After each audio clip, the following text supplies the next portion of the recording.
Oi, o meu nome é Claire e eu tenho 16 anos. Sou apenas uma adolescente normal. Ou eu era até recentemente. Você já sonhou em ter superpoderes como os dos super-heróis dos quadrinhos? Imagine que você os tem. E por causa disso, a vida se tornou claramente mais difícil. Assista até o fim e você vai ver como eu aprendi a ter visão de raio-x. Recentemente, meus pais e eu nos mudamos e eu tive que ir para uma nova escola. Eu estava com muito medo de não conseguir fazer amigos rapidamente, e eu sempre me achei um pouco estranha e diferente dos meus colegas. Notei que, muitas vezes, eu tinha sonhos estranhos e que podia sentir se uma pessoa ao meu lado estava mal ou triste. Minha estranha sensibilidade, como eu a chamava, sempre foi discriminada pelos meus colegas de classe. Isso porque uma vez pedi ao meu colega Jack para ter cuidado com a bicicleta no caminho para a escola, pois eu tinha tido um pesadelo. Eu não sabia porque eu tinha dito com tanta confiança, pois era apenas um sonho. Mas, no caminho, a corrente da bicicleta se prendeu na calça dele, como no meu sonho, e ele caiu no acostamento. O Jack veio até mim com uma perna enfaixada e me chamou de louca. Então foi assim. E eu fiquei com medo da história se repetir e decidi manter a minha boca fechada. Mas, surpreendentemente, todos na classe pareciam gostar de mim e, às vezes, me davam atenção demais. Eu rapidamente me tornei amiga do pessoal e até comecei a gostar da escola, o que eu não tinha notado antes. Você se acostuma rápido com pessoas novas? Finalmente, eu comecei a entender biologia e adorava tanto isso que queria ir para a faculdade de medicina no ano seguinte. Parecia que a minha vida tinha mudado muito e para melhor. Era o que eu estava achando, até que a minha loucura me atingiu de novo. De manhã, indo para a escola como sempre, eu percebi que os meus olhos doíam muito. Me lembrei das palavras da minha querida avó e culpei o computador na minha vida. Meu pai não me levou para a escola aquela manhã, pois ele estava com uma dor na barriga e não soube o que fazer por 4 dias. Minha mãe me colocou nervosamente no carro do meu pai e me levou para a escola. Eu via como ela estava enfrentando aquilo e eu quis acalmá-la. Ainda não sei como eu vi, mas quando eu olhei para o meu pai, eu vi que havia algo errado com o pâncreas dele. Estava destacado em marrom em sua barriga. E eu contei isso para minha mãe. Ela fingiu que eu não tinha dito nada estranho e disse: "Acho que eu vou dar uma olhada." Eu percebi que ela não levou minhas palavras a sério, mas o meu pai estava com tanta dor que estava disposto a acreditar em qualquer coisa que o fizesse se sentir melhor, e ele foi examinado. Ele foi diagnosticado com uma inflamação pancreática e foi operado com urgência. O médico disse que foi descoberto bem a tempo. No hospital, o meu pai me agradeceu e disse que eu tinha o talento de um médico. E eu não sabia como chamar aquilo, eu apenas vi o que estava dentro dele. Então eu comecei a ver o que havia dentro dos outros. Eu vi a hérnia nas costas da minha colega Judy e o coração do professor. No começo era divertido ver os órgãos dos outros, como se moviam, como não se pareciam uns com os outros, mas então isso começou a me deixar com medo. Porque eu podia ver, mas eu não podia dizer e a pessoa estava sofrendo. Havia um sentimento de impotência. Mas como? E o mais importante, o que eu diria? Com licença, eu tenho uma visão de raio-x e você tem que ir ao médico para examinar seu coração, pois você tem uma válvula bloqueada no ventrículo direito do coração? Eu riria na cara da pessoa que me dissesse isso na melhor das hipóteses. E na pior das hipóteses, a levaria a um hospital psiquiátrico. Depois de viver assim por mais 3 meses, percebi que isso era insuportável. Eu contei à minha mãe que eu podia ver os órgãos de todos. Minha mãe sempre sabia o que fazer, e eu achei que ela também encontraria uma solução para isso. E, na semana seguinte, fomos até um centro científico. No começo, eu pensava que estávamos indo ao médico, até que a porta se fechou e ficamos em lados opostos. Legal. Naquele momento, eu senti que os meus pais tinham me traído descaradamente. Para onde eles me trouxeram? Para quê? Eu estava cheia de ressentimento e medo, e eu não entendia o que estava por vir. As experiências comigo começaram. Eu fui colocada na solitária como uma criminosa. Havia uma cama, um banheiro TV, travesseiros e comida. Bem, sim, eu concordo, não era a cela mais terrível de um prisioneiro. Mas isso não evitava que eu pensasse quando tudo isso vai acabar. Todas as manhãs começavam com exames, injeções e conversas com um homem que se intitulava doutor, mas confundia os termos médicos. Esperava que ele só estivesse nervoso. E então, conversas com um psicólogo sobre a minha infância e os meus pais. Eu não queria falar sobre eles. Você já ficou muito ofendido com os seus pais? Então, você vai entender com certeza. A gota d'água daquelas experiências incompetentes para mim foi a crueldade do plantonista. Quando me recusei a tomar uma pílula, o funcionário me bateu no ombro. Tomei a pílula e percebi que eu tinha que fugir de lá. Isso não seria tão fácil, pois só me era permitido sair na rua uma vez por dia, por volta do meio-dia e com um guarda. Tenho certeza de que fui ajudada por algum tipo de milagre. Bem, ou hormônios, pois o guarda estava apaixonado pela enfermeira e não percebeu o momento da minha fuga. Eu acenei para ele do outro lado do portão. O problema com a terrível conclusão foi resolvido, mas eu não pensei para onde eu iria depois daquela prisão. As únicas opções que eu tinha eram meus pais, minha avó ou ter uma vida independente. Meus pais poderiam me colocar naquela prisão de novo, ou eu poderia me tornar uma moradora de rua, o que não era uma perspectiva agradável também. Então, parecia que ir para minha avó era a única opção sensata e agradável. Minha avó me recebeu com alegria. Contei a ela tudo o que eu passei. Ela ficou com raiva e prometeu repreender a minha mãe por ter feito aquilo comigo. A vovó fica engraçada quando está com raiva, e eu fiquei feliz por ter encontrado apoio nela. Tudo começou a funcionar como de costume. Voltei para a escola. Eu não tinha perdido muita coisa. Aquela semana passou para mim como um ano doloroso. E todos os outros na escola tiveram apenas 3 aulas de matemática. Até aquelas imagens terríveis de pessoas doentes ao meu redor desapareceram. Até me perguntei se eu teria só imaginado. Seria ainda mais insultante que eu estivesse naquela jaula de tortura por nada. Mas eu não podia acreditar que aqueles órgãos em todos os lugares tinham parado de me atormentar. Assim como eu não pude acreditar que a minha avó tinha me entregado. Ela disse aos meus pais onde eu estava. E ali estavam meus queridos pais na porta, com uma cara de culpa e pensando que eu os perdoaria só por terem aparecido inesperadamente na porta de casa. Olhei para minha avó com a pergunta: por que está fazendo isso comigo? Ela foi a primeira a falar. Ela disse que eu entendi errado e que os meus pais não sabiam pelo que eu estava passando. Minha mãe se desculpou, contando como as coisas realmente aconteceram. Eles me levaram para fazer exames e um diagnóstico do cérebro para entender a causa desse fenômeno. E eles não tinham a intenção de me abandonar lá. Os médicos, sob o pretexto de suspeita de problemas cerebrais, pediram aos meus pais que me deixassem lá para um tratamento gratuito. Meus pais ficaram assustados e, claro, disseram que sim. E só quando chegaram em casa, começaram a suspeitar que algo estava errado. Os médicos não lhes forneceram as imagens da minha cabeça, se recusaram a deixá-los me ver e até tiraram o meu celular. Minha mãe ficou assustada e ia ao hospital todos os dias. A enfermeira, em segredo, contou que eu estava desaparecida. A minha mãe ficou pálida na sala de emergência.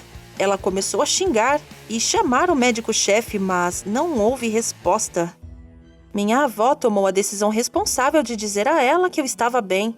Acho que eu teria feito o mesmo, embora achasse injusto e cruel da parte dela na ocasião. Era como se o meu coração tivesse sido libertado. Eu percebi que ninguém tinha me traído e os meus pais não se livraram de mim como monstros. Eles me amam e realmente queriam me ajudar. Minha mãe estava determinada e foi ao tribunal para lidar com os criminosos. Não sei exatamente o que aconteceu com aquele centro de pseudociências. Minha mãe estava feliz, pois ela ganhou o processo. Com ela, eu entendi o que realmente aconteceu comigo. Toda a história de visão de raio-x acabou que era a minha imaginação fértil e a paixão pela medicina, além de excesso de trabalho. Eu nem estava chateada por não ser mais especial. Era importante para mim que eu finalmente estivesse livre daqueles tormentos e que eu pudesse ajudar as pessoas com o meu talento para curar, e não com a minha habilidade de ver o invisível. E agora posso dizer o que e onde dói só usando alguns truques médicos. E eu já estou ansiosa pelo meu trabalho como médica, que irá ajudar centenas e espero que milhares de pessoas. Se você gostou da história, por favor, curta. E para assistir mais histórias, se inscreva no canal, aprecie a sua singularidade e acredite que você está cercado de pessoas boas. Oi, meu nome é Diana, eu tenho 15 anos e eu amo corvos. Você já precisou da ajuda de um amigo para pegar dinheiro emprestado, ajuda com um teste ou para destruir seus inimigos? E se esse amigo fosse um corvo? Assista esse vídeo até o fim e descubra o que acontece quando você é gentil com um pássaro esperto. Eu sempre quis ter animais, mas eu sempre terminava no mesmo problema: meu pai. Meu pai era uma pessoa única que combina 50% raiva, 30% surto, 19% de teimosia e só 1% de sanidade. Esse é meu pai. Uma vez tivemos inverno muito severo na nossa cidade, que mesmo quem usava casaco de pele sentia frio, mas eu tive que ir lá fora porque lembrei que não parei minha bicicleta na garagem. E perto dela, eu vi um corvo. Estava machucado, como se tivesse algo errado com a asa e também mancava. Quando eu pensei que ele não iria sobreviver a este inverno, tremi. Podia me ferrar por isso.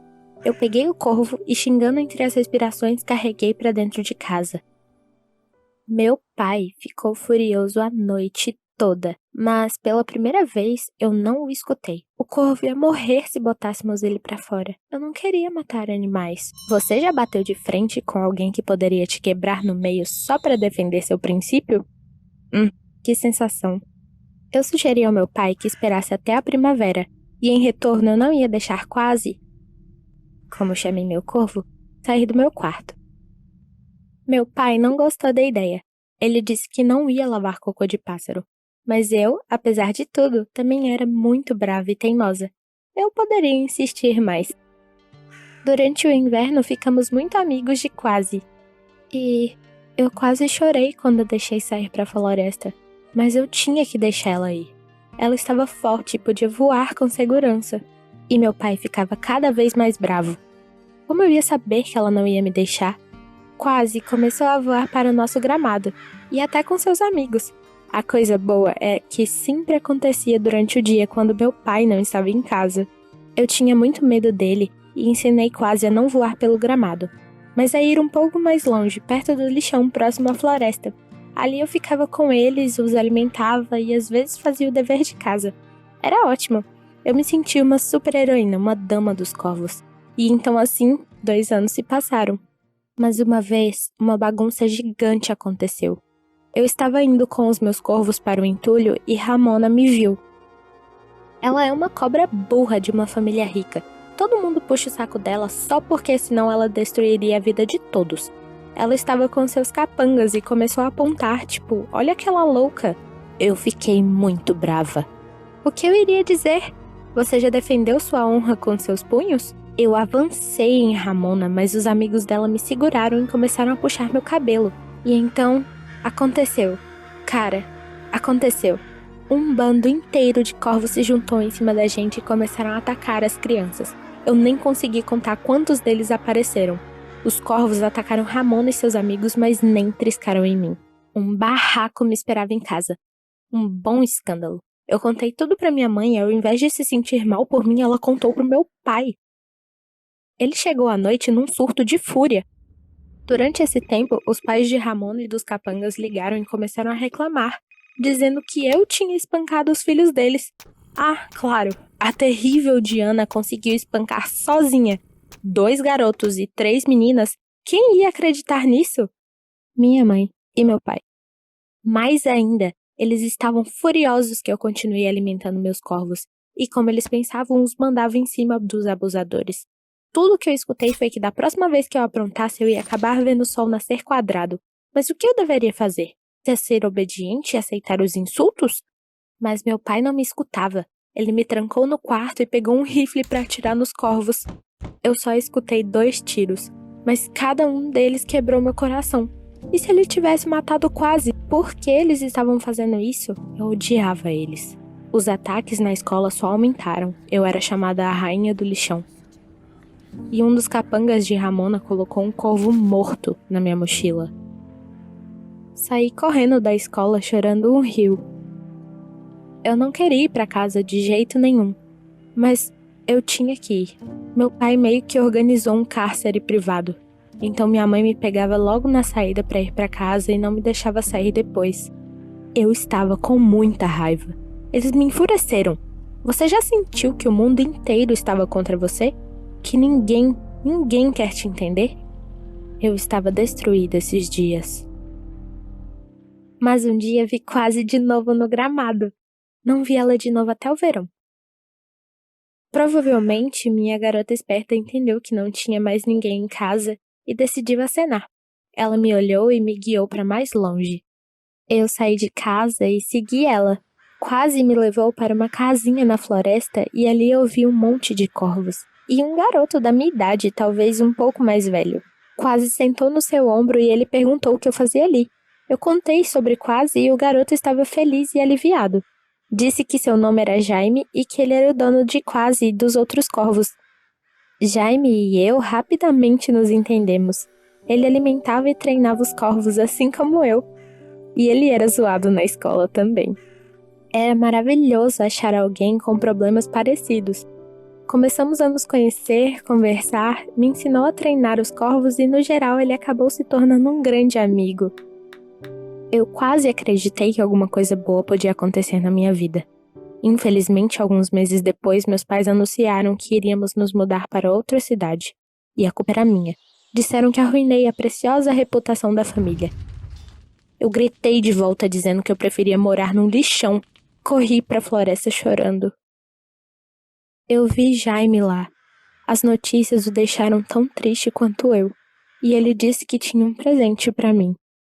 Eu engoli o choro e pensei, quando ele me daria esse presente se eu não tivesse dito que eu ia embora? Mas meu ceticismo foi embora quando ele me trouxe um lindo anel de prata com uma cabeça de corvo.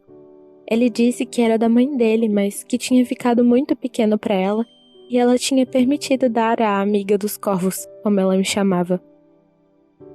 Bem, eu chorei mais ainda e prometi que eu nunca ia esquecer dele, mesmo sem o anel. Mas eu não recusei. Por algum motivo eu senti que devia ficar com ele. O que você faria se seus pais mudassem drasticamente sua vida sem nem pedir permissão? Pais não são colegas de classe. Não dá pra ir apenas lutar contra eles. Eles sempre têm a voz final. Eu permiti a mudança, mas não deixei eles tirarem os corvos e Jaime do meu coração. Eu estava esperando por uma ligação, uma carta, qualquer coisa. Passei dias olhando para a campainha e pensando no meu melhor amigo e nos nossos corvos. Nada. Silêncio. Um zero completo. Mas você sabe que eu não desisto fácil. 1 ano depois, eu vim para minha cidade quando as férias começaram. Uma amiga da escola me deixou ficar na casa dela e no primeiro dia eu falei, vou visitar o Jaime. Quem? Ela perguntou. O Jaime? Qual o problema? Lúcia hesitou por um tempo e finalmente me contou o terrível acontecimento. Eu tive que me sentar. É que acabou que Jaime morreu uns meses depois que eu fui embora. Ele tinha subido no telhado para consertar e quebrou o pescoço quando caiu. A mãe dele saiu da cidade porque ela não iria conseguir viver na casa que lembrava tanto do filho. Eu fiquei sem palavras. Então foi por isso que Jaime não escreveu nada. Eu deveria saber disso. Eu deveria ter vindo assim que aconteceu. Mas como eu iria saber? Eu chorei toda a tarde e noite. E na manhã seguinte peguei minha bicicleta e fui para a casa abandonada de Jaime. Os corvos ainda estavam lá. E eu juro pra você que eles estavam felizes em me ver. A casa mal aparecia no horizonte e eles já estavam voando até mim.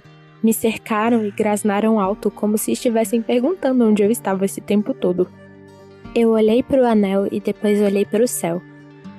E pensei que se a alma de uma pessoa não fosse para o céu, deveria virar um pássaro. E talvez Jaime, meu melhor amigo, se perdeu no meio dos corvos. Eu voltei para minha nova casa, mas não esqueci meus amigos. Eu estava determinada a conectar minha vida com os pássaros, em memória de Jaime. Recentemente, minha mãe pediu desculpas por tudo o que aconteceu naquela época. Eu não sei o que a fez pedir perdão, mas eu contei pra ela das minhas férias e pela primeira vez eu consegui chorar de verdade. E meu pai, bem, tenho certeza que pareço com ele na minha teimosia. Um dia ele vai me pedir desculpas, mas não acho que vai ser por agora. Você gostou da história? Então abrace seus bichinhos. Deixe um like para os outros verem e não esqueça de se inscrever no canal para não perder os vídeos novos.